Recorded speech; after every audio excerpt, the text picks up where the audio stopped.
The music hadn't even faded when Grace's hand cracked across my face. The sound cut through the string quartet like thunder. Guests froze mid-smile, champagne glasses trembled, and for a split second the whole ballroom seemed to stop breathing. I didn't shout. I didn't cry. I just looked at her, my perfect little sister, standing in lace and pearls with fury in her eyes, and felt something inside me go utterly still. My cheek burned, my pride shattered, but my voice stayed quiet. I took a deep breath, placed my bouquet gently on the white marble floor, and walked toward the door. Every step echoed louder than the applause that was supposed to celebrate her love. Nobody followed me. Nobody said a word, but phones were raised, cameras blinking. I didn't know that hours later, that same video of me leaving in silence would explode across the internet, turning our family's perfect image into public humiliation. Outside, the air was thick with summer heat. Magnolia petals stuck to my shoes as I crossed the courtyard of the Magnolia Hall Hotel. I could still hear the muffled chaos behind me, voices overlapping, someone calling my name, my mother's sharp tone, trying to fix the unfixable. I didn't look back. My hands were trembling, though, and I could still feel the sting on my left cheek. I kept walking until the music faded, completely replaced by the chirp of cicadas and the hum of distant traffic. It wasn't the first time Grace humiliated me, but it was the last. The moment her hand touched my face, something broke that had been cracking for years. The perfect image of our family, the roles we'd all played her. The golden one, me, the reliable shadow, shattered like a champagne flute dropped on marble. People think betrayal happens all at once like an explosion, but for me, it started slowly, with tiny cuts so small you almost get used to bleeding. I remember the first time I realized I was invisible. We were kids in Savannah, Georgia, the kind of town where family names meant everything, and so did appearances. My father was a banker, respected and polished.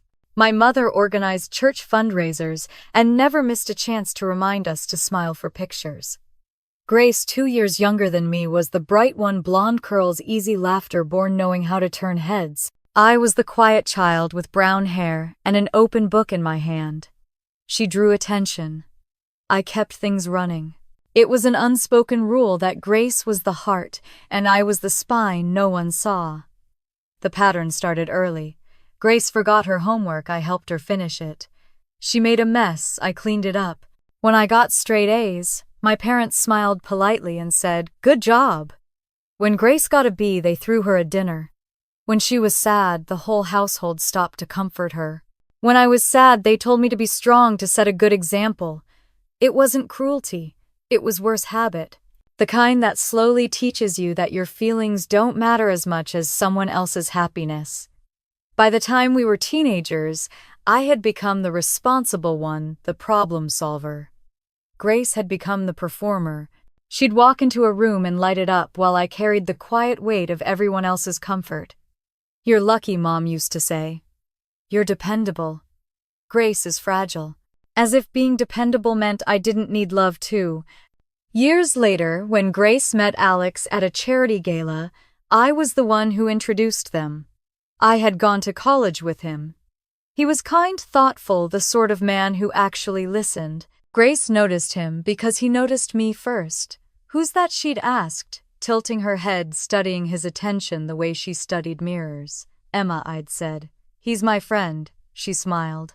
Not for long. And she was right.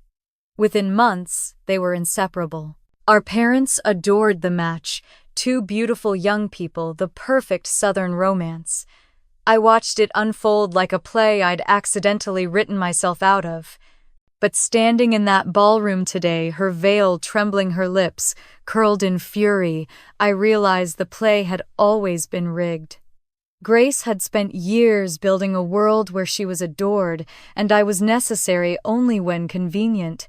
That day, I had become inconvenient. As I reached the parking lot, I caught sight of my reflection in the car window. My lipstick was smudged, my eyes hollow, a faint red mark spreading across my cheek. For a moment, I just stared, not recognizing the woman looking back. She looked calm, but inside she was trembling with a lifetime of swallowed words. I slid into my car, started the engine, and drove without destination, past the moss-draped oaks, past the pastel houses of Savannah's historic district, until the road opened into silence. People always imagine revenge as loud, slamming doors, shouting matches, dramatic exits. Mine was quiet. My revenge was leaving without giving them another performance to control. Because deep down, I knew silence would echo longer than any scream. The phone on the passenger seat vibrated nonstop calls from Mom, then texts from Grace. Come back. You're ruining everything. I turned the phone face down. The tears came hot and heavy, not from pain but release. Years of being the responsible one, the peacekeeper, the background character. It all spilled out with each mile I drove away from that hotel. An hour later, I stopped at a gas station off Highway 17. The sun was sinking, and my reflection in the glass door looked softer now, almost peaceful. I bought a bottle of water and wiped my face with a napkin. The clerk gave me a sympathetic look. You okay, hon? She asked. I almost laughed. Getting there, I said. She smiled. Whatever it is, you'll be fine. Sometimes you just gotta leave the mess behind. I nodded, though she couldn't possibly know how right she was. By nightfall, I had checked into a small motel outside the city. The TV in the lobby was tuned to a local news channel. I wasn't paying attention until I heard my last name. A shocking moment at a Savannah wedding this afternoon, the anchor said. The video has already gone viral on social media. My stomach turned. On the screen was a frozen image of me walking out of the ballroom, bouquet on the floor, guests in stunned silence behind me. The caption read, "The silent sister wedding drama caught on camera." I stood there watching myself on repeat. Each step I'd taken looked purposeful, graceful, even though in the moment I'd just been trying not to fall apart. The clip was less than 20 seconds, but it had already been shared thousands of times. The comments scrolled across the screen. She handled that like a queen. That silence spoke louder than words. I hope she's okay. For the first time, the world saw me not as the invisible one, but as the strong one. Back in the motel room, I lay on the bed staring at the ceiling fan. My phone buzzed again, but I let it ring. Somewhere in that fancy ballroom, Grace was probably crying. Mom was probably trying to do damage control, and Dad was likely calculating how this would look to his clients. The perfect family brand had cracked wide open, and all I'd done was walk away. I closed my eyes and let the hum of the air conditioner drown out everything else. Tomorrow I would decide what came next. But tonight, for the first time in years, I didn't feel invisible. I felt seen. Not by them, but by myself. And that was enough. People say betrayal begins with big explosions. They're wrong. It starts in whispers, and every moment someone makes you feel like you don't count. I had lived my whole life in those whispers until one slap finally silenced them. That was the day I stopped being the forgotten sister and became the woman who walked away. And as I drifted into uneasy sleep, one thought lingered: I hadn't planned revenge. But maybe, just maybe, it had already begun. People didn't understand that the slap wasn't the beginning, it was the final page of a story that had started years earlier. That night in the motel, I sat on the edge of the bed with the dim yellow light spilling across the floral comforter and stared at my reflection in the mirror. My cheek was still faintly red from where her hand had landed, but it wasn't the pain that stung, it was recognition. I wasn't shocked she'd done it. Deep down, I'd been waiting for that slap my entire life. It just took her wedding day for it to finally land. When I was little, our family lived in a 2-story colonial house near Forsyth Park in Savannah. The kind of place where magnolias bloomed all year and people cared more about reputation than truth. My father, Thomas Lawson, managed the local bank and liked to remind us that appearances build trust. My mother, Margaret, was on every church committee and charity board, her smile as polished as the silver she made me polish every Sunday afternoon. I was their first child, the serious one who liked books and quiet. 2 years later came Grace, loud, charming, golden-haired, the kind of child people stopped to admire. From the start, everything was divided between us, sunlight for her, shadows for me. I remember her 5th birthday party on the back lawn. Dozens of kids ran through sprinklers while I stood beside the cake table holding napkins, because Mom said I was so good at being helpful. When a neighbor asked if I was the party helper, Mom just laughed instead of correcting her. I remember the sting of that laugh more than the Georgia heat. At dinner, the pattern was the same. Dad would ask Grace about dance lessons, tell her she had star quality, then turn to me with a distracted "and how's school" before checking his phone. If I mentioned my grades, Mom's voice would sharpen, "Don't brag, sweetheart. You know how sensitive your sister is about school." But when Grace brought home a C turned to a B, there were cupcakes and a photo for Mom's Facebook page. Church on Sundays was its own theater. Grace in ruffled dresses, hair in curls soaking up attention. Women leaned down to pinch her cheek and call her beautiful. I stood next to Mom holding everyone's coats. Sometimes if I spoke, no one even turned to hear. It wasn't cruelty. It was habit, like I was furniture that occasionally did chores. As we grew older, the contrast deepened. By high school, Grace was the head cheerleader and local sweetheart.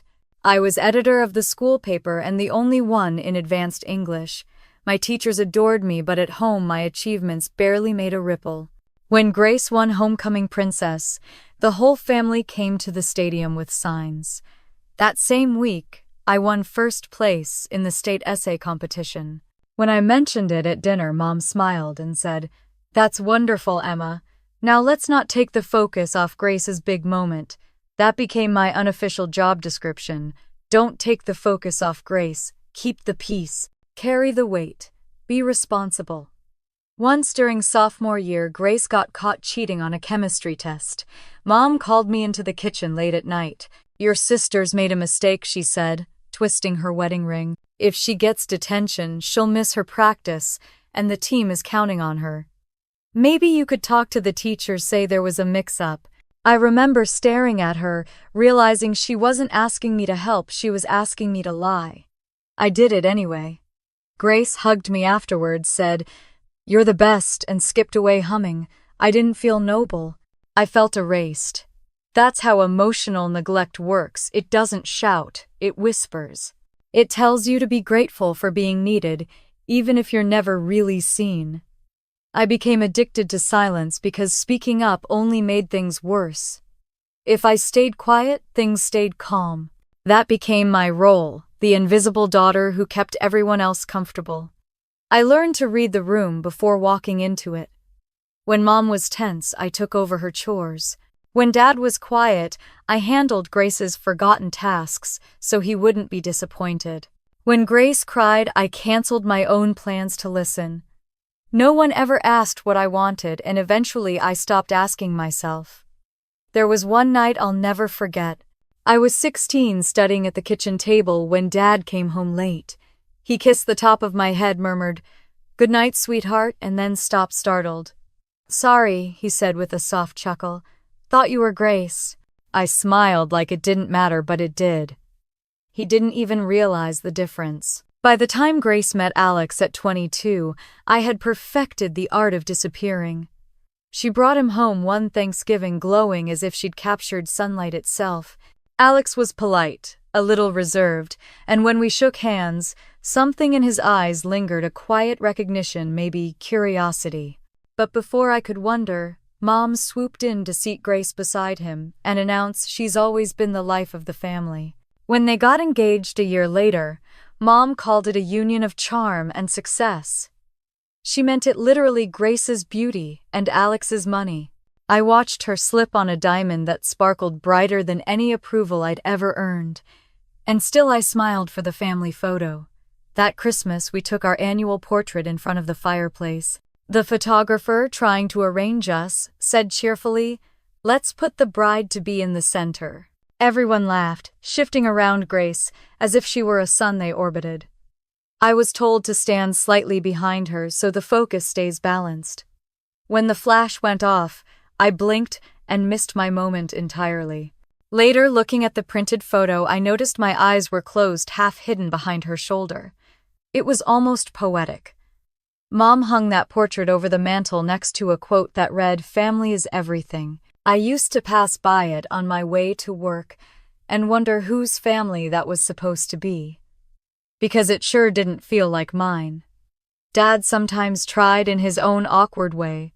Once when Grace stormed out after a fight about wedding expenses, he found me cleaning the kitchen. "You've always been steady," he said, handing me a dish towel. "Your mother and sister, they need you." I nodded because it was the only answer he wanted. But inside I thought, who needs me when they can't even see me? In Savannah, everything was about appearances, polished floors, polite smiles, pretending everything was fine. I learned early that silence was the most respectable way to survive. But silence also becomes a prison when it's the only language you know. Looking back now, I can see the irony. I spent my whole childhood being invisible only for the world to finally see me the moment I walked away from that wedding. Maybe I wasn't invisible after all. Maybe they just refused to look. Sometimes I still hear Mom's voice in my head, soft and reassuring. "Someday it'll be your turn, dear." But turns never come for girls like me. Not when someone like Grace is in the room. Her wedding wasn't the first time she stole the stage, it was just the last time I stayed to watch. And as I closed my eyes that night in the motel, I could almost smell the magnolias from our old backyard, heavy and sweet. That scent always meant summer family laughter. Now it only reminded me of everything I'd left behind and the silence that was finally mine to keep. Her wedding wasn't the first time she stole the stage, it was just the last time I stayed to watch. Months before that day, I sat on the couch in my parents' living room while my mother flipped her laptop around, eyes glowing with excitement. "Look at this, Emma," she said, scrolling through endless pages of floral arrangements and chandeliers. "This will be the biggest wedding Savannah has seen in years." Grace lounged nearby, sipping iced coffee, her engagement ring flashing like a warning sign every time the sunlight hit it. When Mom turned to me, her tone softened but stayed managerial. "You'll be maid of honor, of course," she said, already typing something into a checklist. Grace nodded absently. "Yeah, that's fine, not thank you." Not "I'd love that," just fine. It wasn't a request, it was an assignment. I smiled anyway because that's what I'd been trained to do. "Of course," I said. "Whatever you need." Being maid of honor in the Lawson family didn't mean support, it meant servitude. Within a week, Mom had me coordinating fittings, taking calls from vendors, and organizing seating charts. Grace couldn't be bothered with logistics. She was too busy curating her bridal aesthetic. Everything had to be white and gold. "Classy, not tacky," she repeated like a mantra. At first I told myself it was fine. I liked detail, structure, order. But there's a difference between helping and being erased. Every time I tried to contribute an idea, something meaningful, something real, it was brushed aside. When I suggested a smaller, more intimate ceremony, Grace laughed. "You're such a minimalist." This isn't about simplicity, it's about making an impression. Dad, who usually stayed silent, muttered something about the budget, but Mom shut him down with a hand on his arm. "It's her big day, Tom. Don't ruin it with numbers." So we all played our parts. Grace played the star, Mom played the producer, Dad played the financier, and I, as always, played the invisible one. The first time I saw Alex again was during the cake tasting. It had been years since college, but his voice was the same, steady, warm, a little reserved. He looked up from the table when I walked in surprise, flickering in his eyes. "Emma," he said, as if the past had just walked through the door. "Hi, Alex," I replied, forcing a smile. Grace was too busy taking selfies with the baker to notice the tension that hung in the air. "You two know each other?" she asked casually when she finally looked up. "College," Alex said. "We were in the same lit seminar." His eyes lingered on me for a beat too long before he looked away. "Of course you were," Grace said, laughing. "Emma's the bookworm of the family, always has her nose in a novel." "Yeah," I said quietly. "Some things don't change." As we sampled cakes, Alex asked, "Do you still write?" It was such a simple question, but it hit deep. I hadn't written anything in years. "Not really," I said. "Life got busy." He smiled faintly. That's a shame. You had something special. Grace didn't catch the exchange, but I did. And it terrified me how easily my heart remembered him. I told myself it was nostalgia, nothing more. But when I looked at Grace laughing with her phone camera angled just right, I couldn't ignore the ache in my chest. The weeks leading up to the wedding blurred into chaos. Grace's temper flared almost daily, and Mom's nerves were threadbare. "Emma, please handle your sister," she'd whisper, as though I were Grace's keeper. At the dress fitting, the tension boiled. Grace twirled in front of the mirror, glowing under the soft lights. "What do you think?" she asked, though she didn't really want my opinion. "It's beautiful," I said honestly. She studied me in the reflection. "You don't have to sound so surprised." "I'm not," I said, meeting her eyes in the mirror. "You look perfect." "Good," she said. "You'll wear something pale, nothing too bold. You blend better in lighter colors." I bit the inside of my cheek until I tasted blood. The seamstress chuckled softly. "You must be the planner, not the sister." Grace laughed, delighted by the comment. "She basically is." I smiled because that's what I did best, but inside something twisted. I wasn't her sister in that room. I was an accessory, another polished detail in her grand display. The rehearsal dinner was the final rehearsal for the farce. It was held at an old waterfront restaurant, the kind with chandeliers, made of shells and waiters in pressed white shirts. Everyone sparkled: Grace in a silk gown, Mom in pearls, Alex in a crisp navy suit. I wore beige. I always wore beige. They placed me at a table near the edge of the room, away from the bridal party. When I asked if there'd been a mix-up, Mom smiled tightly. "No, sweetheart. This way you can keep an eye on the details." I sipped my wine and watched the evening unfold like theater. Grace clinked her glass for attention, her voice smooth as honey as she thanked everyone for coming. "We're so lucky," she said, squeezing Alex's hand. "Everything about this wedding has been perfect because of the amazing people helping behind the scenes." Alex stood and added, "And some of those people don't get enough credit." His eyes swept the room, then landed on me. Especially Emma. The sound of my name sliced through the polite laughter. Grace's smile faltered. I saw her fingers tighten around her wineglass. Alex continued, "She's been working tirelessly to make everything run smoothly." I nodded, murmuring a quick thank you, but the damage was done. Grace's face was frozen in that perfect smile she used for pictures, too tight, too bright. After dinner, as guests began to leave, she found me outside on the terrace. The river breeze carried the scent of salt and jasmine. "You always have a way of making things about you," she said, voice low but sharp. I didn't say a word, I replied. "Exactly." She took a step closer, her eyes hard. "That's what makes people notice you, your silence. It's manipulative, Emma. You play the victim so well." I stared at her, stunned. "Grace, he was just thanking me. You know that."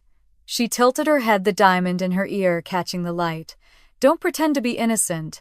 Alex has always had a soft spot for you. I saw the way he looked at you tonight."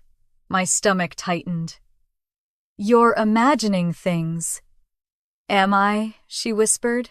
"You think because you're quiet, you're harmless. But silence can be dangerous." I didn't answer. I'd learned long ago that anything I said would be twisted against me. She brushed past me, leaving a trail of perfume and resentment. I stayed on the terrace, staring at the river, listening to the faint sounds of laughter drifting from inside. Somewhere behind me, someone snapped a photo, another perfect memory for her scrapbook, another reminder that I was just decoration. Later that night, I caught a glimpse of myself in the grand mirror of the hotel lobby. The reflection startled me. I looked composed, polite, colorless. Around me, chandeliers glowed, music drifted, laughter rose and fell. But I felt hollow. It wasn't a wedding, it was a show, and I was just another prop on stage. When I got home, the house lights were on. From the hallway, I heard my parents laughing with Grace in the kitchen, their voices full of warmth I hadn't heard directed at me in years. "She's doing fine on her own," Mom was saying. "She doesn't need much." I stood outside the doorway, listening, invisible even when standing 10 feet away. They didn't notice. They never did. Maybe that's what they thought all along, that I didn't need love, just assignments. Upstairs in my childhood room, I sat on the edge of my bed and stared at the pale wallpaper dotted with fading flowers. Tomorrow was the wedding. Tomorrow I'd smile again. Wear the pale dress, hold the bouquet, play my role. But somewhere inside, something had shifted. The night before the wedding, I already knew how it would end. I just didn't know who would break first. The morning of the wedding began before the sun had fully risen. The air outside the hotel was heavy with humidity, thick with the scent of gardenias. From the suite next door came laughter, the pop of champagne, and the shrill hum of hairdryers. I'd been awake since 5, double-checking flower deliveries, calming a nervous caterer, and reminding the photographer about timing. Grace was still in bed when I knocked on her door with breakfast. "Leave it there," she mumbled. By 7, the bridal suite looked like a battlefield of silk and hairspray. Grace sat in the center, surrounded by bridesmaids in matching robes, her face glowing under layers of makeup. Mom hovered, offering coffee and instructions, while I stood by the window folding discarded tissues and picking up stray jewelry boxes. Every now and then someone would hand me a task, steam this, hold that, run downstairs. Not once did anyone ask how I was doing. "It's her day," I reminded myself quietly, like a mantra. It's supposed to be about her. But as I watched my sister hold court surrounded by people who orbited her like planets, I realized I wasn't even part of the solar system. "Emma, can you fix my veil?" Grace asked, not looking up from her phone. Her tone was clipped, practiced. I adjusted the fabric carefully. She caught her reflection and smiled at herself.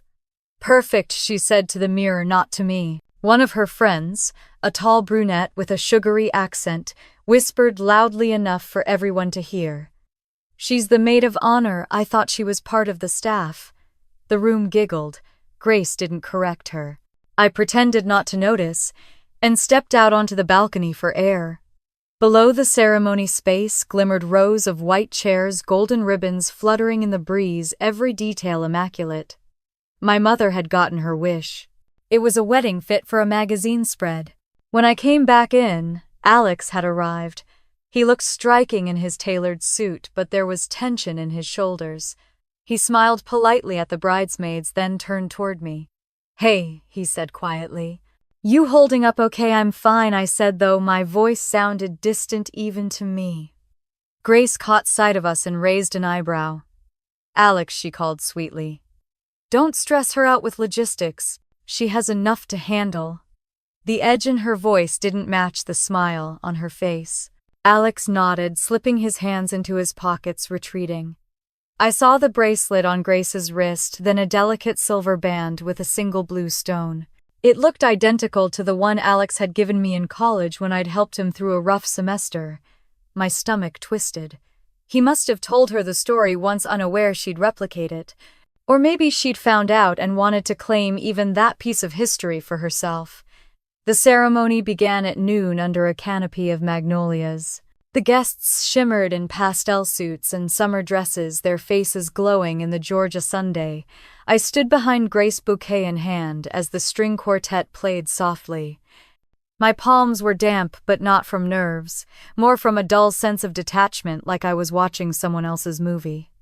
Grace floated down the aisle on our father's arm, all lace and light. The crowd sighed. Cameras flashed.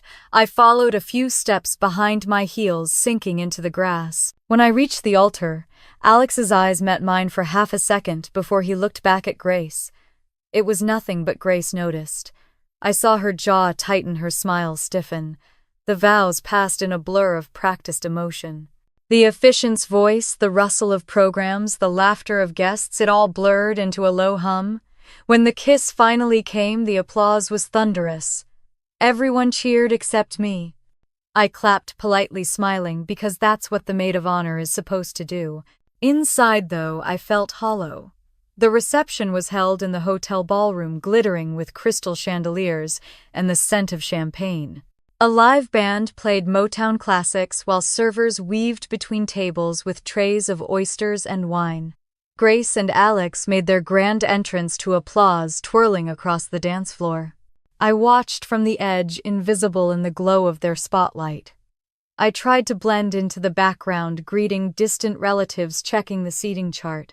When I saw Grace knock back another glass of champagne, I hesitated before approaching. "Hey," I said softly, "maybe slow down a little. You don't want to feel sick later." Her smile vanished. "Don't start," she hissed under her breath. "Just let me enjoy my wedding." Mom appeared instantly, all pearls and tension. "Emma," she said sweetly, but her eyes were sharp. "Don't make a scene." I stepped back, nodding. "Of course." A guest, an older man in a navy suit, stopped me near the dessert table. "You must be the coordinator," he said kindly. "Everything is running beautifully." "I'm the maid of honor," I said. His face reddened. "Ah, of course, my mistake." He hurried away, leaving me smiling through the sting. Across the room, Alex was talking to a group of friends. When he caught my eye, he excused himself and walked over. "You've done a lot today," he said quietly. "Thank you. Just doing my job," I said. "You've always done more than that," he murmured. Before I could respond, Grace appeared behind him, her voice sugar-coated and sharp. "There you are." She slipped her arm through her diamond, catching the light. "Can I steal my husband for a dance?" He nodded quickly, stepping away. Grace lingered, her smile tight. "You really can't help yourself, can you? I was just—" "Don't," she snapped, the sweetness gone. "You think people don't notice, but they do. They always do." I didn't answer. I didn't have to. An hour later, after the first dance and the toasts, the evening began to unravel. Grace's laughter grew louder, her movements less graceful. Guests exchanged uncertain glances. I tried to distract her with cake cutting, but she brushed me off. Then, out of nowhere, she was beside me again, her eyes glassy. "Enjoying the attention, Emma," she said loud enough for nearby guests to hear. I froze. "Grace, you're drunk. Let's go sit. Don't tell me what to do," she snapped, her voice rising. The band faltered, the chatter dimmed. "Tell me," she demanded. "Do you still want what's mine?" Grace, stop. What? Too scared to admit it, Alex pushed through the crowd. "Grace, that's enough." But she wasn't listening. Her hand flew before anyone could stop her. The slap echoed off the marble floor. Time slowed. I felt the sting spread across my cheek, the eyes of 100 people drilling into me. The band went silent. Somewhere a glass shattered. Grace's expression shifted from triumph to horror as she realized what she'd done. Mom gasped, rushing forward, whispering frantic apologies to the guests. Dad stood frozen. I didn't move. I didn't speak. I just stared at her, the sister who had taken everything and still found a way to take more. Then I set my bouquet down on the floor. The silence was deafening as I turned and walked toward the doors. My heels clicked against the marble, the only sound in the room. I could feel the cameras on me, the whispers starting. No one followed, no one said a word. But every phone in that room was recording. Outside, the sky was heavy with the scent of rain, the magnolia trees still in bloom. I took a breath, my cheek burning my chest hollow, and started walking. I didn't cry. I didn't shout. I just kept moving, my reflection flickering in the glass doors behind me like a ghost finally leaving the house. I thought I was walking away quietly, but I was walking straight into the storm. Rain had started to fall by the time I reached the parking lot. The first drops hit the marble steps just as I stepped into the open air, soft but relentless. It soaked through my dress within minutes, chilling my skin, but I didn't care. Inside the ballroom, I could still hear the faint hum of confusion, the muffled voices, the gasps, the sound of something beautiful breaking apart. I didn't look back. I just kept walking until the noise was gone, and all I could hear was the rain. My hands were shaking as I reached the car. I sat behind the wheel, breathing hard, watching the droplets race down the windshield. My cheek still burned where Grace's hand had landed. The echo of it lingered in my head, not as pain, but as clarity. For years, I had let her slap me in smaller, quieter ways, with words, with looks, with the weight of being compared.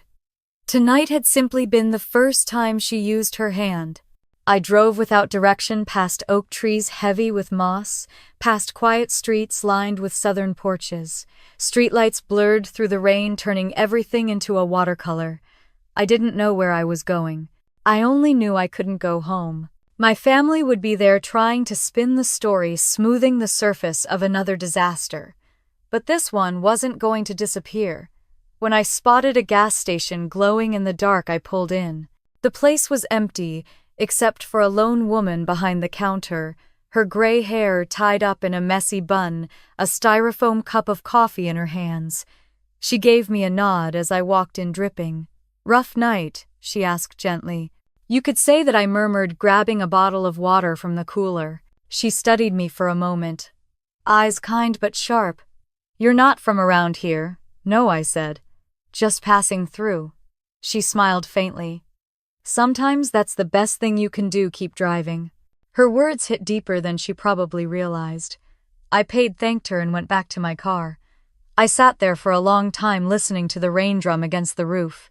The bouquet I'd left behind had been replaced in my mind by the sound of my own footsteps leaving that ballroom. It was the sound of something ending, but also something beginning. I pulled my phone from my bag. Dozens of missed calls lit the screen, Mom, Dad, even Grace. I didn't open any of them. For once, I didn't have to answer. I didn't have to explain myself. I let the phone drop onto the passenger seat and closed my eyes. For the first time in my life, I wasn't trying to fix anything. Somewhere inside that hotel, my family was scrambling to save face. I could picture it vividly. Mom's voice sharp and frantic, Dad pacing Grace, crying not from regret, but from humiliation. I could almost hear her blaming me even now. The rain pounded harder and I smiled at the thought. When I finally started the car again, it was close to midnight. The windshield wipers brushed the glass in steady rhythm, hypnotic. I drove until I reached a small motel off the highway, its neon sign flickering. The parking lot was empty, except for a couple of trucks. I parked under the overhang and leaned back, closing my eyes. Inside the hotel ballroom, chaos had replaced perfection. Alex had left stormed out, according to the text that later flooded my phone. One of the guests had uploaded the video to social media. By the time I sat in that motel lot, it already had thousands of views. The headline read, "Bride slaps sister during wedding, groom walks out." Someone had tagged it with number "The Silent Sister." I didn't watch it. I didn't need to. I had lived it. When my phone buzzed again, I glanced at the screen. It was a text from Grace. "Come back, please. We can fix this. Everyone's talking about it." Then another, "You're ruining me, Emma. Why are you doing this?" I stared at the messages until they blurred. Then I set the phone face down again. The irony made me laugh, quiet, shaky laughter that filled the empty car. I hadn't said a single word, and yet somehow I was the one ruining her. A voicemail came next, my mother's voice trembling. "Emma, please, you're making this worse. Just call us. We can handle this if you just talk to us." Then my father's stern but broken. "You need to come back. The reporters are everywhere. This family doesn't deserve to be humiliated like this." I let both messages play out, then deleted them. For years I'd begged them to hear me. Tonight the whole world was finally listening, and I hadn't said a word. I rested my head against the steering wheel and laughed again, softly this time. It wasn't joy exactly, it was release. All those years of being invisible, of keeping the peace, of biting my tongue, it had all led to this moment where silence had become my loudest scream. A knock on the window startled me. It was the woman from the gas station holding a paper cup. "Forgot to give you this," she said when I rolled the window down. "Coffee's on the house." "Thank you," I said, taking it carefully. She leaned closer, her voice dropping. "You look like someone who finally let go." "Maybe I did," she smiled. "Letting go isn't weakness, honey. Sometimes it's power." Her words stayed with me long after she walked away. I sipped the coffee, watching the rain slow to a mist. Power. The word tasted strange, almost foreign. But I liked it. When I woke the next morning, sunlight had replaced the storm. My phone buzzed again, hundreds of notifications. I opened one out of curiosity. The video had hit 2 million views overnight. There were comments from strangers all over the country. She handled it with grace. That silence said everything. Good for her for walking away. For a moment, I just stared at the screen, the absurdity of it washing over me.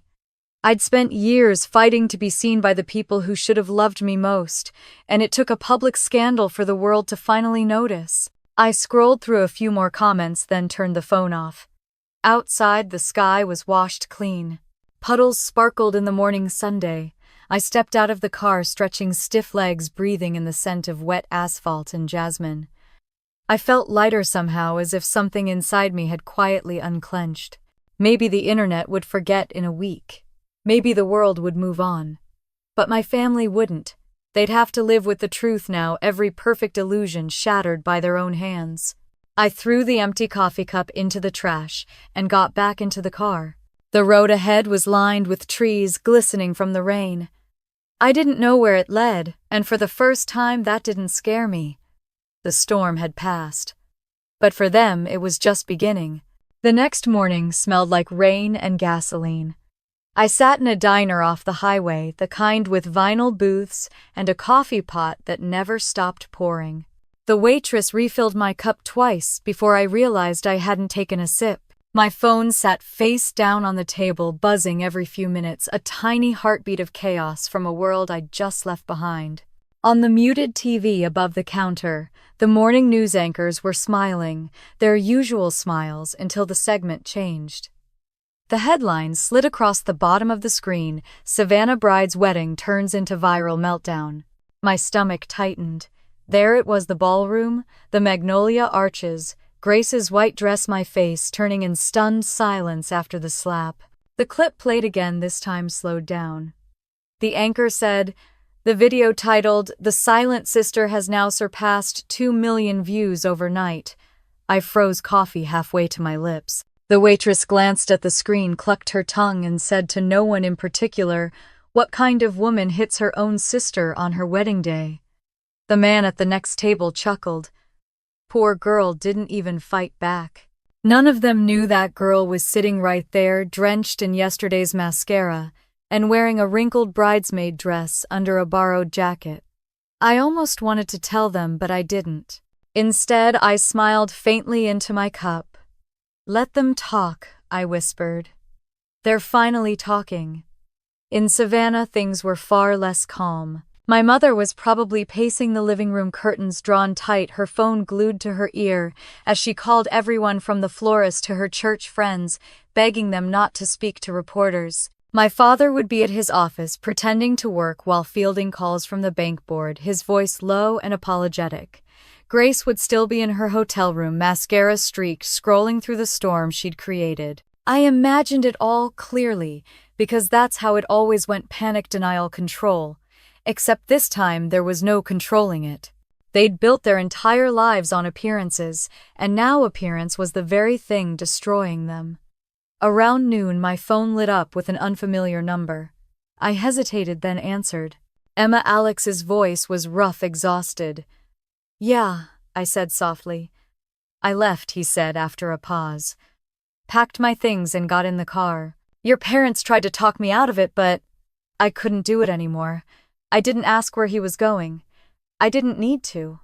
I'm sorry," he continued, "for not saying something sooner, for letting it get that far. I should have stopped her." "You don't owe me an apology, Alex," I said. We both knew how this would end. There was a long silence between us, heavy but not uncomfortable. "You deserved better," he finally said. Maybe, I replied. "But now I finally have something better." "What's that?" "Freedom." He exhaled, almost a laugh, but not quite.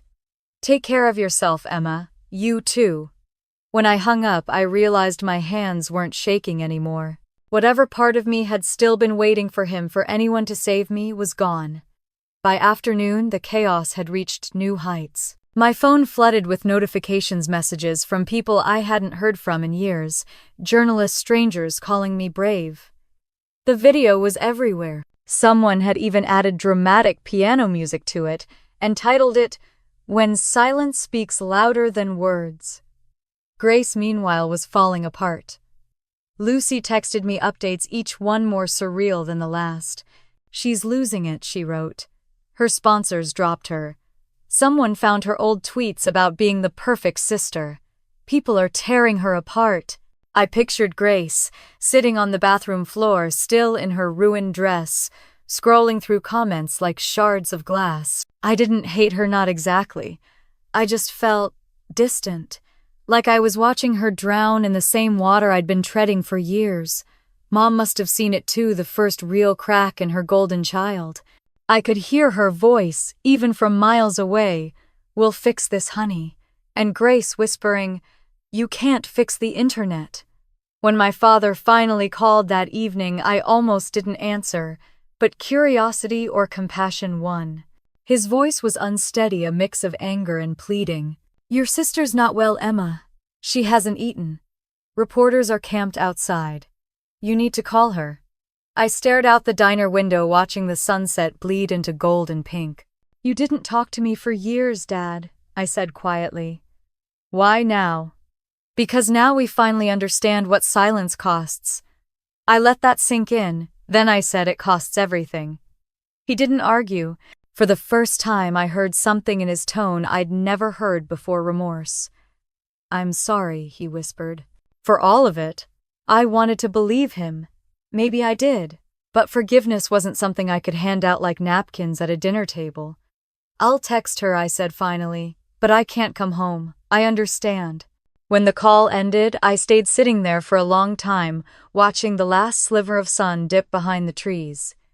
Later, I walked along the riverbank behind the diner. The water shimmered under the fading light, gentle ripples brushing against the shore. A boy threw a stick for his dog nearby, laughter echoing across the quiet. Life went on, indifferent to family scandals or viral fame. I thought about all the years I'd spent holding my tongue, convincing myself that being silent made me strong because it kept the peace. But silence had never been strength, it had been survival. And now, for the first time, I was using it on my own terms. Sometimes justice doesn't look like punishment. Sometimes it looks like peace. When I returned to my booth, I pulled out a small notebook from my bag. It had been years since I'd written anything that wasn't for someone else. I opened to a clean page and wrote 3 words: "Once upon silence." I didn't know what the rest would be yet, but for the first time I wasn't afraid to find out. That night my phone buzzed again, this time from Lucy. "You're everywhere," she wrote. "National news. They're calling you the silent sister of Savannah." I stared at the screen, then typed back, "Let them talk."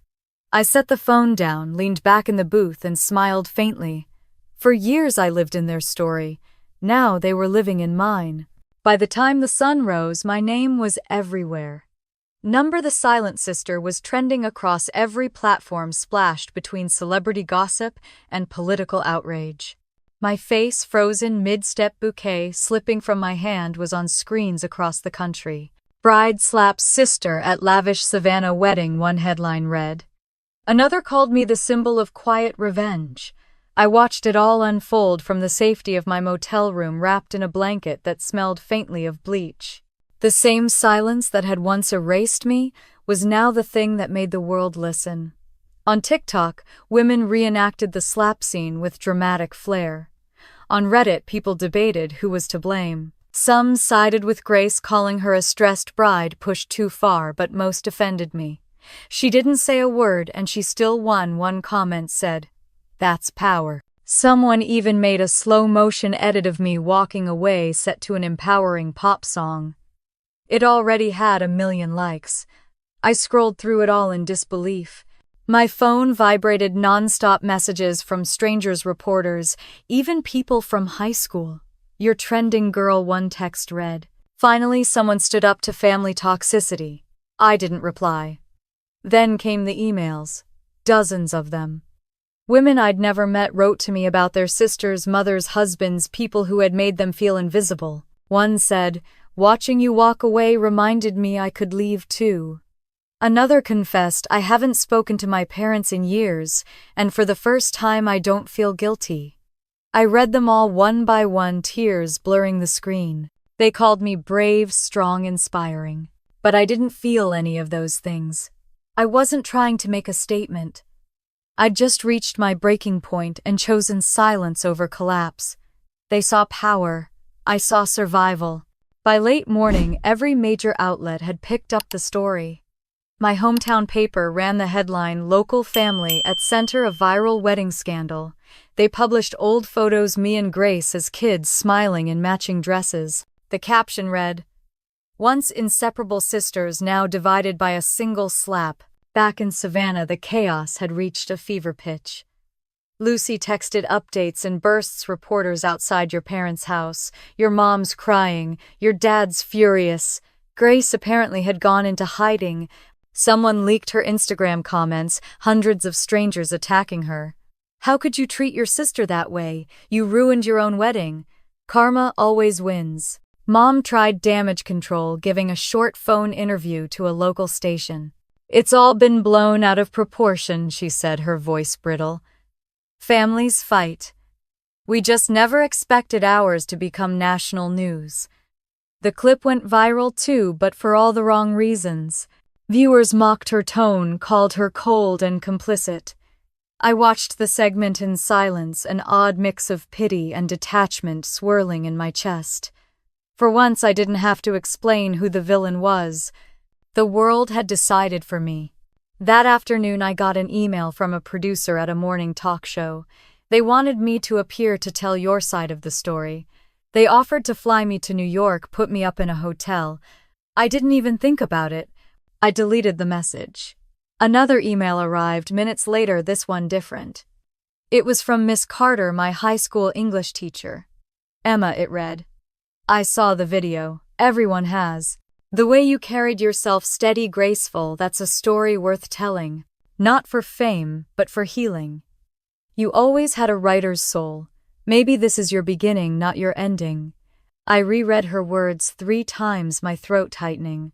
The idea felt strange, telling the story on my own terms, not through a camera or a comment section. I hadn't written anything in years. Maybe I'd forgotten how, or maybe I'd just stopped believing anyone would listen. By evening, the backlash against Grace had grown cruel. Headlines described her as the runaway bride of Savannah. Brands she'd promoted on social media pulled her sponsorships. Friends stopped answering her calls. Lucy told me she'd deleted her accounts after someone leaked her phone number. "She's falling apart," Lucy wrote. "Are you okay with that?" I stared at the message for a long time before typing back. I didn't do this to her. She did this to herself. Still, the guilt crept in like fog. I thought of Grace curled up in some hotel room, crying the way she used to when we were little, how I'd always been the one to comfort her. It was strange to realize that this time I wasn't rushing in to fix things. I wasn't her safety net anymore. I stood in front of the bathroom mirror, touching the place where she'd slapped me. The redness had faded, but the ghost of it remained. I didn't hate her. I didn't even want revenge.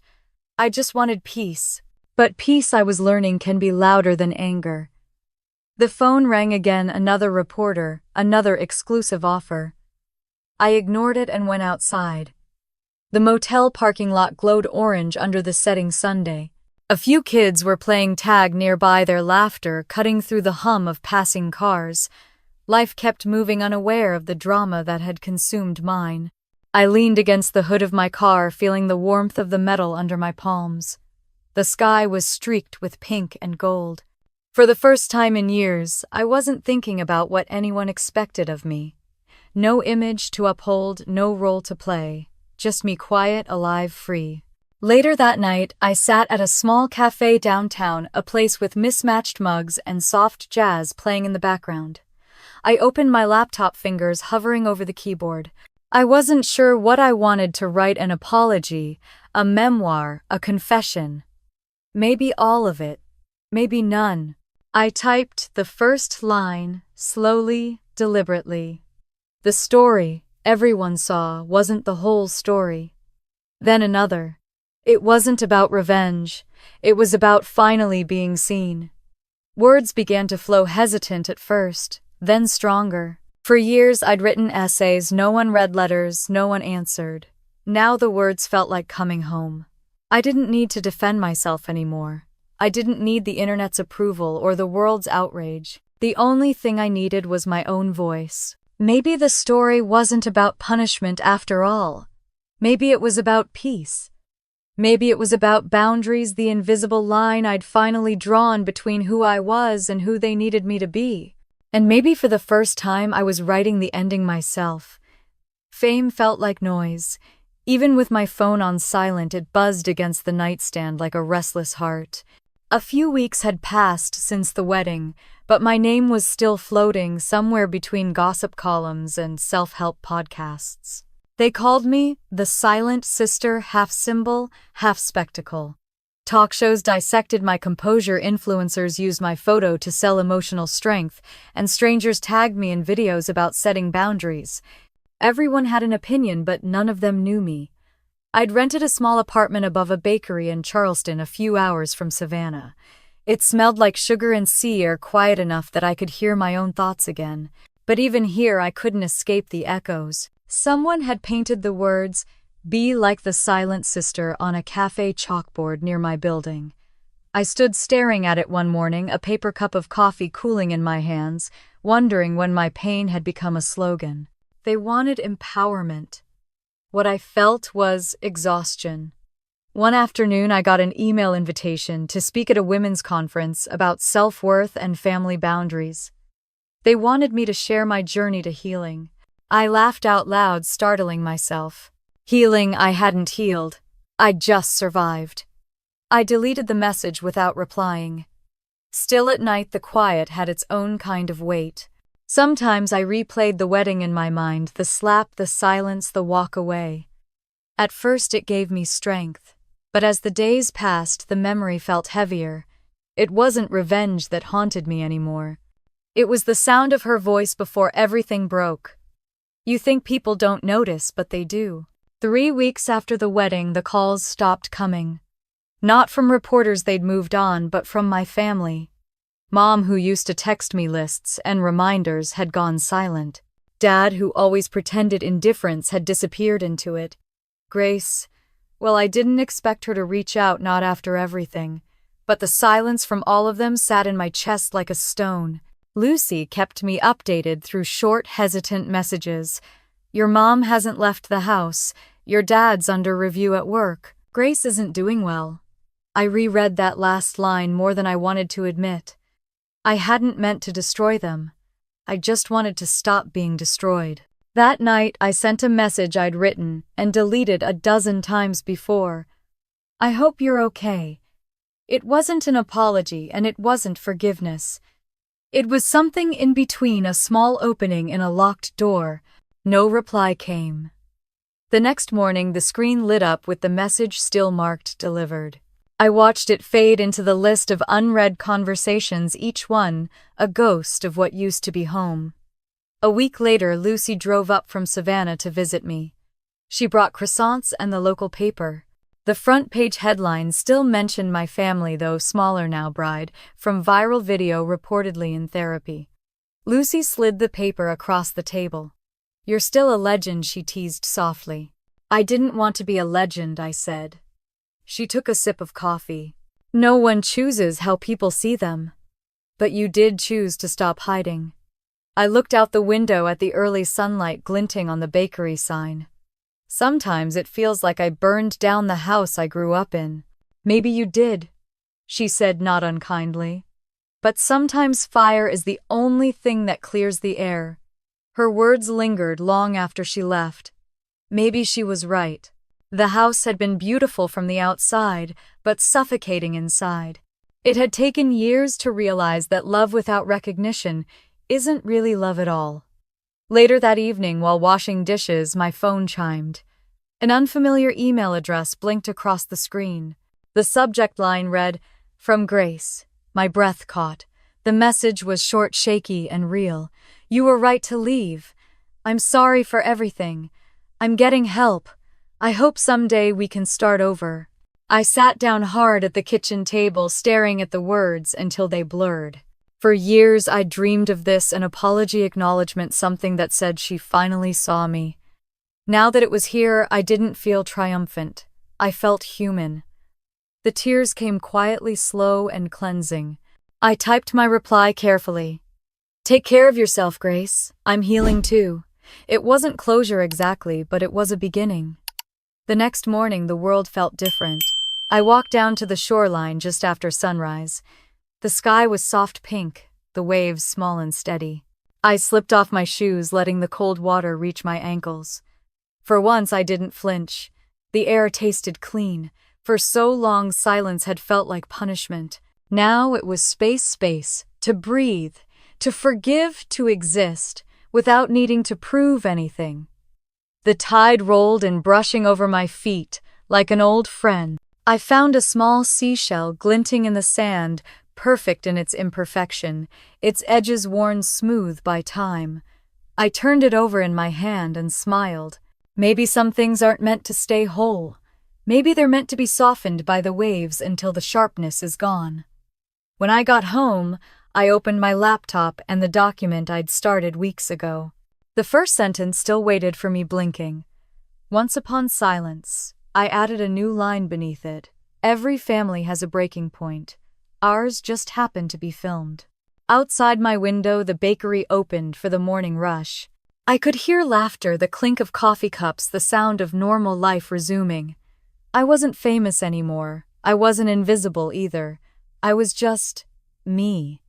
I used to think revenge meant winning. Now I knew it meant walking away without hate. I closed the laptop, set the seashell beside it, and let the smell of fresh bread fill the room. The world kept moving, and for the first time I wasn't afraid to move with it. The highway back to Savannah stretched wide and quiet beneath a pale autumn sky. The trees on either side were painted gold and rust, and for the first time in months, I didn't feel like I was running away from something. I was driving toward the ghosts I'd left behind, not to fight them but to set them down. The closer I got to my hometown, the more my chest tightened. I had promised myself I wouldn't come back to fix anything. I was coming to close the chapter. The Lawson house looked smaller than I remembered. The shutters were faded, the lawn overgrown. For years it had been a symbol of perfection, but now it just looked tired, human. When I pulled into the driveway, the curtains twitched. A moment later, my mother opened the door, her hands trembling slightly, as if she'd been waiting by it for hours. "Emma," she said softly. Her voice was cautious, like testing the strength of thin ice. "Hi, Mom." For a heartbeat, neither of us moved. Then she stepped forward and hugged me. Not the polite, careful embrace she used to give at church gatherings. This one was different. It was messy, desperate, real. Inside the house smelled the same lavender candles and something faintly burnt from the kitchen. My father was sitting at the dining table, glasses perched low on his nose, a newspaper spread before him he clearly wasn't reading. He looked up as I entered. His eyes were red around the edges. "Hey, Dad," I said. He stood slowly, as if afraid the floor might give way. "You look well," he said, then paused. "Better than any of us." We sat together at the table, the same one where so many dinners had ended in silence. Only this time the silence felt different, softer, somehow like an apology. My mother busied herself with the tea, the clinking of cups filling the space between words. Finally she set one in front of me, sat down and stared at her hands. "I thought silence kept us peaceful," she said. "I didn't realize it made you disappear." I swallowed the lump in my throat. "You didn't make me disappear, Mom. I let myself fade." She looked up, eyes shining with unshed tears. "That might be true, but we helped you believe fading was the only way to be loved." My father exhaled, rubbing his temples. "I spent so many years trying to protect our image that I forgot to protect our family." The three of us sat there, the weight of decades pressing down. No one raised their voice. No one defended themselves. For once everyone was listening. Later, my mother asked quietly, "Would you like to see her, Grace?" My chest tightened again, but I nodded. Yes. The drive to the therapy center was short and silent. The building was plain brick surrounded by trees already shedding their leaves. Mom stopped at the entrance. "She's doing better," she said, voice trembling. "Different." I walked down the hallway alone, my footsteps echoing on the linoleum. When the door opened, Grace stood there in a soft sweater, her hair tied back, no makeup. For a second, neither of us spoke. The last time I'd seen her, she'd been in a gown surrounded by lights and cameras. Now she looked like a woman stripped down to truth. "You look happy," she said finally. "I used to hate that about you." I smiled a little unsure. "You look peaceful." She nodded. "Therapy will do that. Or maybe falling apart first helps." She gave a small laugh, then wiped her eyes. "I wanted to be you, you know. That's why I made you smaller." My breath caught. "And I let you. Because being small felt safer than fighting." Grace stepped closer, tears spilling over. "Can you forgive me?" I reached for her hand. It was cold, shaking. "I already did. I just hadn't said it out loud." She collapsed into my arms, crying softly, and I held her. No cameras, no witnesses, just two sisters who had finally stopped pretending. For the first time, I felt the warmth of her hug without resentment. It didn't erase the past, but it softened it. That evening, we had dinner together, Mom, Dad, Grace, and me. It was the first family meal in years that didn't feel like a performance. The food was simple roast chicken, mashed potatoes, and a store-bought pie, but to me, it tasted like peace. My father told a story about how, when we were little, Grace once tried to paint the dog blue and blamed it on me. Grace laughed through her tears. "I remember that," she said. "You didn't even defend yourself." I shrugged. I was always better at cleaning up messes than making them.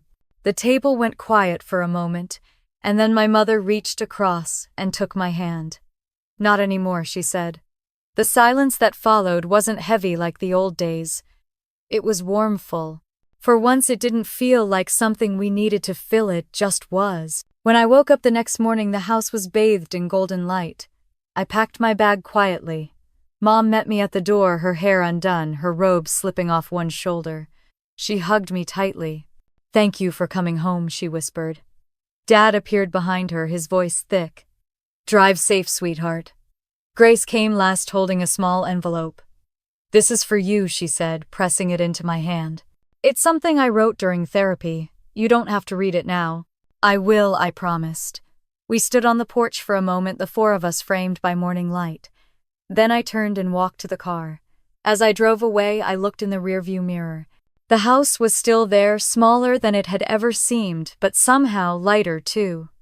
Halfway back to Charleston, I stopped by the river that ran beneath the old oak trees we used to climb as kids. The air smelled like salt and leaves. I sat on a bench and opened the envelope. Inside was a single folded page. In Grace's looping handwriting, it read, "You were my mirror." I just didn't like what I saw. Tears slipped down my cheeks before I realized they were there. I folded the paper, carefully kissed it once, and let it fall into the water. The current caught it gently, carrying it away until it was just a small white speck drifting toward the horizon. Forgiveness didn't erase the past. It just stopped it from controlling the future. As I drove the last miles home, the sun broke through the clouds. The road shimmered with light, and for once I didn't feel the need to look back. That night in my small apartment above the bakery, I opened my laptop and began typing again. Forgiveness doesn't mean they were right. It just means I'm free. The keys clicked softly under my fingers. Outside, the streetlight flickered, and the smell of fresh bread drifted through the open window. For the first time in my life, silence wasn't a wall. It was a door. A year had passed since the wedding, though it felt like a lifetime ago. The noise, the headlines, the viral labels, all of it had faded into the background like a dream dissolving with daylight. I still lived above the bakery in Charleston, where every morning smelled like sugar and sea salt. The woman who used to wake up dreading each day now opened her eyes to the sound of birds and the quiet rhythm of her own breathing. I wasn't the silent sister anymore. I was just Emma Lawson, 30 years old, alive and at peace. My mornings followed a gentle pattern now. I taught 2 creative writing classes a week at a community college nearby, just enough to pay the bills and keep my mind busy. The rest of my time I spent at my small desk by the window working on the book I never planned to write. Its title came easily once upon silence. I didn't know if anyone would read it, and I didn't care. I was writing because the words had waited too long. The desk was cluttered but comforting stacks of drafts, a chipped coffee mug, a candle that smelled like cedarwood, and a small photograph of Grace. And me as kids, our faces sticky with ice cream, our smiles real. I kept it there to remind myself that before the resentment and rivalry, there had been love. Writing didn't reopen that wound. It stitched it closed from the inside. The pages told everything: the invisibility, the loneliness, the birthday that broke me, the wedding that changed everything. But it wasn't a story about revenge anymore. It was about reclamation. About the quiet power of saying, I deserve peace. When I finished the last chapter, I sat for a long time staring at the blinking cursor. I felt lighter than I had in years. A small independent publisher in North Carolina had reached out after reading a few essays I'd posted online. They didn't promise fame or money, just honesty. It's not a revenge story, the editor said over the phone. It's a survival story. I smiled at that. She understood. One evening, while watching the rain beat against the window, a small brown envelope arrived in the mail. The handwriting on the front stopped me cold. Grace. I hesitated before opening it. Inside was a single page neatly folded. Emma, it began, I thought healing would come from everyone forgiving me. But it started when I forgave myself. I'm studying psychology now. I want to help others learn what we never did: how to speak before the silence hurts too much. You were right to walk away. You taught me that sometimes silence can heal, not harm. Thank you for saving us by leaving. I read it 3 times, tears pooling without warning. She sounded different, steady, sincere. For the first time I realized that both of us had been learning to speak again, just in different ways. I placed her letter beside the photo on my desk and whispered, We made it. A week later, Lucy came by with 2 paper cups of coffee and a grin. You did it, she said, lifting her cup toward me. Finished the book, turned all that chaos into art. That's the most poetic revenge I've ever seen. I laughed. It stopped being revenge a long time ago. Now it's just life. We walked together through the cobblestone streets near the water, the sun sinking low and gold over the harbor. The air smelled of salt and roasted almonds from a nearby cart. I hadn't realized how beautiful quiet evenings could be until I stopped measuring them against what was missing.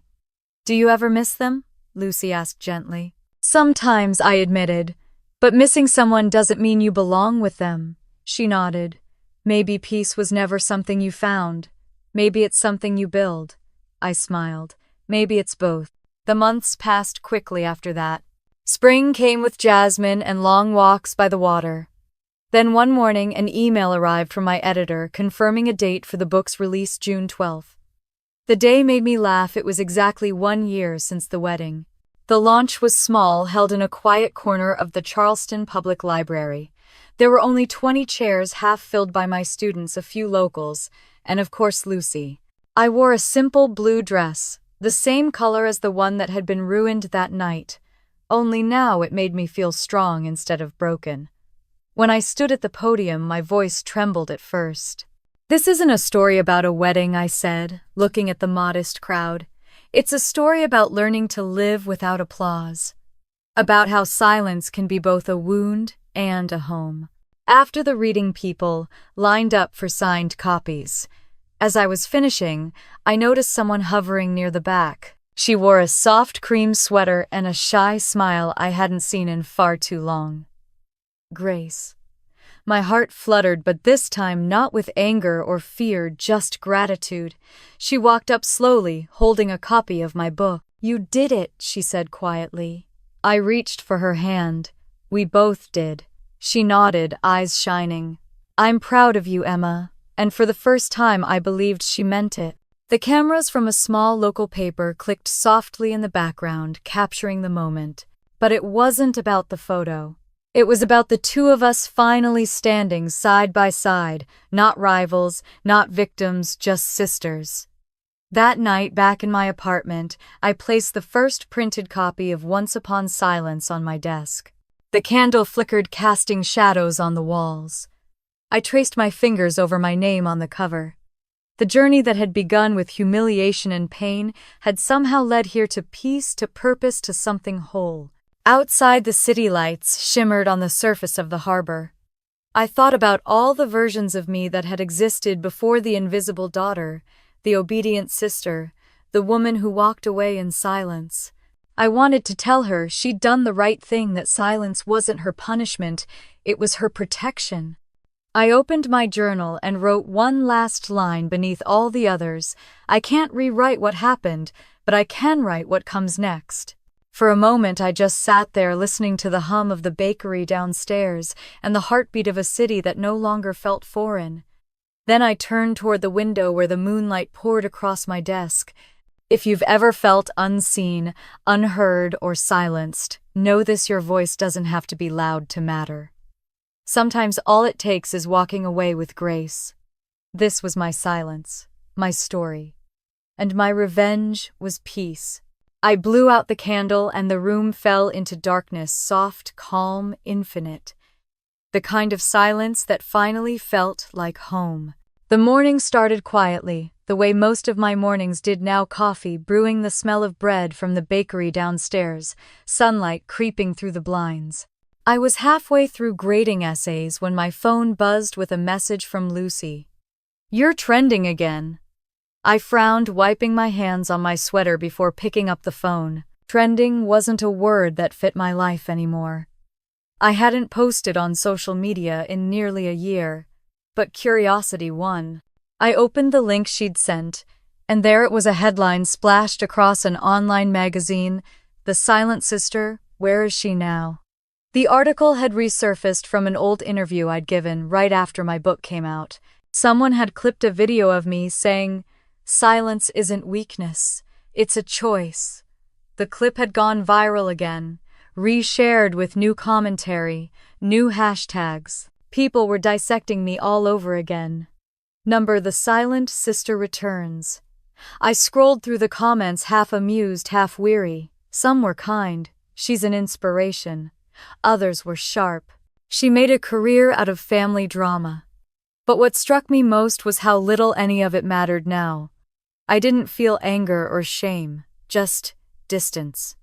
Peace doesn't mean the world forgets. It means you learn how to remember differently.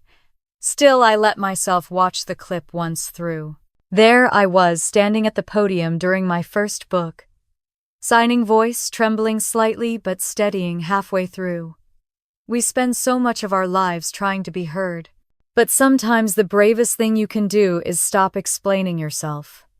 I smiled faintly. A year ago, I had needed to believe those words to survive. Now they simply felt true. The video led inevitably to the old footage that night. The slap. The silence. My exit. Someone had slowed it down, added dramatic piano music, even spliced in my interview quote afterward.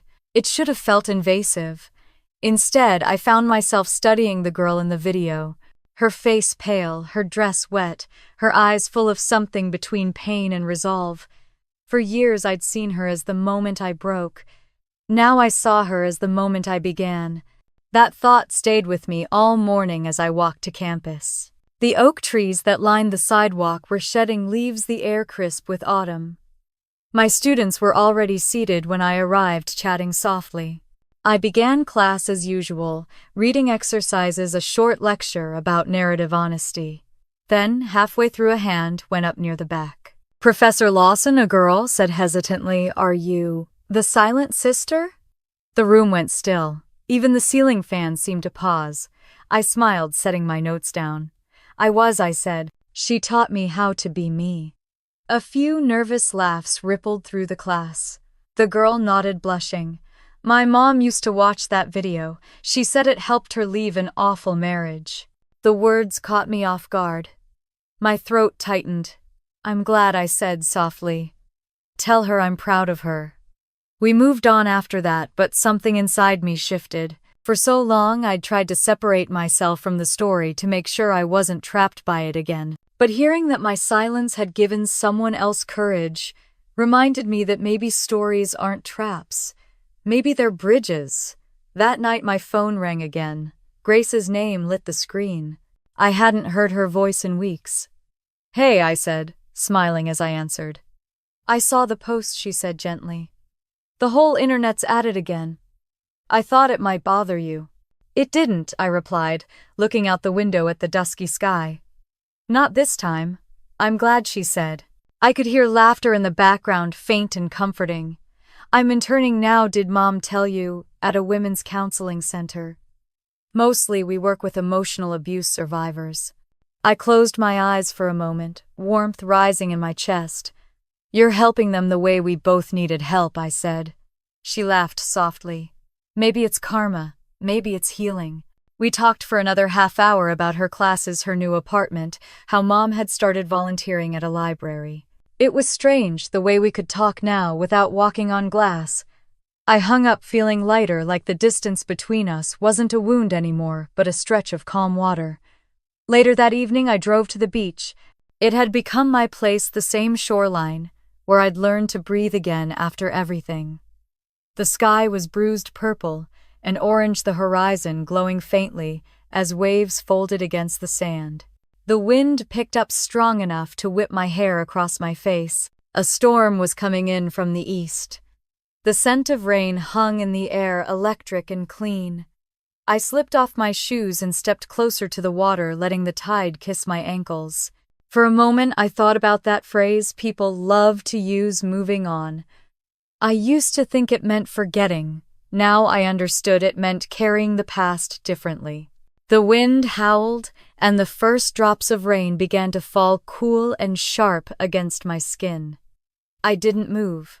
I didn't run for cover. I just stood there, the sea churning in front of me, the storm gathering overhead. The storm hadn't vanished. It had just learned my name. I tilted my face up, eyes closed, and let the rain fall. I could feel the waves curling around my calves, the earth steady beneath my feet. I wasn't the girl in the video anymore.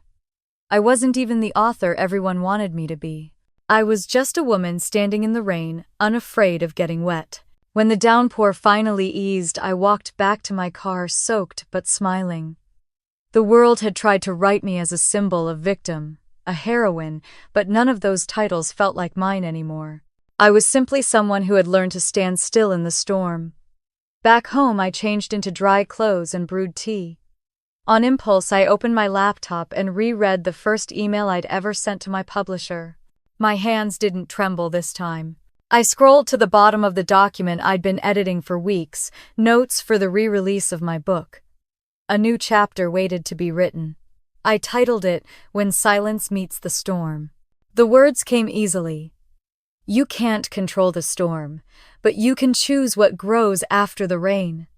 Outside, thunder rolled one last time before fading into the distance. I smiled, fingers moving across the keys, the familiar rhythm grounding me. The rain tapped softly against the window, steady, patient, like an old friend, reminding me it was still there, never gone, just quieter. Sometimes the storm returns. But this time, I wasn't afraid. I'd learned how to dance in it. The auditorium smelled faintly of old paper and polished wood. Rows of folding chairs stretched out before the stage, every seat filled. The Charleston City Library had never hosted such a crowd, and the irony wasn't lost on me. A story that began in silence had brought me here to a stage built for words. I stood behind the curtain, fingers curled around my note cards even though I didn't need them. Through the slit in the fabric, I could see faces, young students, older women, couples holding hands. People who had read my book, maybe even lived pieces of it. I took a slow breath. It wasn't nerves this time. It was something else, an overwhelming stillness, the kind that feels like coming home. The lights dimmed, and the announcer's voice carried across the room. "Please welcome Emma Lawson, author of Once Upon Silence." The applause rolled forward like a wave, steady and warm. I walked out into the light, my heartbeat keeping time with the sound of clapping hands. When it faded, I looked at the audience and said, I used to believe silence meant weakness. Now I know it means listening. A hush settled instantly. I smiled, the kind that comes from deep inside. My story isn't about revenge, I said. It's about remembering who you are when the noise stops. We all have a version of that night, something that breaks us open. But what matters most is what we build afterward. For a long moment, no one moved. Then a single person started clapping. The rest followed. Not the wild cheer of spectacle, but something softer, respectful, shared. I read a few excerpts from my second book, The Sound of Peace. My voice no longer trembled. Each word felt grounded, deliberate, like placing stones on a path I'd built myself. When I finished, I looked up and caught the eyes of a woman in the third row wiping her tears. Beside her, a man squeezed her hand. I thought about all the people who had found strength in my story and felt something deeper than pride. Gratitude. Afterward, as the line for book signing formed, I sat at the small table near the stage, pen in hand. Dozens of strangers came forward, sharing stories, broken marriages, reconciled families, years of silence finally ending. One woman said, "Your book helped me talk to my daughter again." I smiled, heart full. "That makes every page worth it," I said. Then from the back of the line I saw them. My parents stood together, hand in hand, their faces older, gentler. Behind them, Grace. My chest tightened, but I didn't move. When it was their turn, my father spoke first. "You were wonderful up there," he said. "We're proud of you." My mother nodded, her eyes shining. "You found your peace," she whispered. Grace smiled softly. "So did you," I said. We stood there for a moment, four people who had once been shattered pieces of the same mirror, finally reflecting light again. A photographer from the library approached. "Would you like a family picture?" I hesitated, only a second before nodding. We huddled close, shoulders brushing. When the flash went off, I didn't think about appearances or forgiveness or the past. I thought about how light travels, how it can touch broken glass and still shine beautifully. A reporter nearby asked, "Do you think you've forgiven everything?" I glanced at Grace, then at my parents. "There's nothing left to forgive," I said. "Just things left to love." Later that night, the event wrapped up and the library emptied into soft city air. I walked down to the harbor, heels clicking against the cobblestones, the salty wind brushing my face. The water glowed under the lamplight, each wave catching bits of gold. I leaned on the railing and let the breeze move through me. I thought of every version of myself, the invisible daughter who tried too hard, the young woman who walked away in silence, the writer who finally spoke. Every one of them had led me here. Every version of me was necessary, even the broken ones. Behind me, laughter drifted from a nearby cafe, mingling with the low hum of traffic. Somewhere across the harbor, church bells began to ring. I closed my eyes and let the sound wash over me. The world hadn't changed. I had. When I got home, I lit a candle on my desk and opened the proof copy of my new book. The dedication page stared back at me. "For those who learn to speak again quietly." I traced the words with my fingertips, smiling.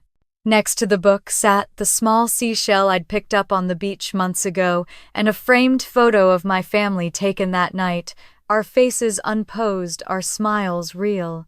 I sat down and began to write a few lines in my journal, the same one I'd kept since I was 18. The pen moved easily now. I spent years shouting into silence, begging to be seen. Now I understand peace doesn't need witnesses. It only needs truth. The city outside was alive with murmurs and footsteps, but my apartment felt perfectly still. I reached over to blow out the candle, but something stopped me. Through the open window, the faint crash of waves echoed from the distance. I listened for a long time. If you've ever been hurt, silenced, or made to feel small, I thought, remember this: your silence can be your power. Just make sure it's the kind that heals, not hides. I stood stretching, then looked out at the horizon where night met the first blush of dawn. The bakery downstairs was already stirring to life, the smell of fresh bread drifting up.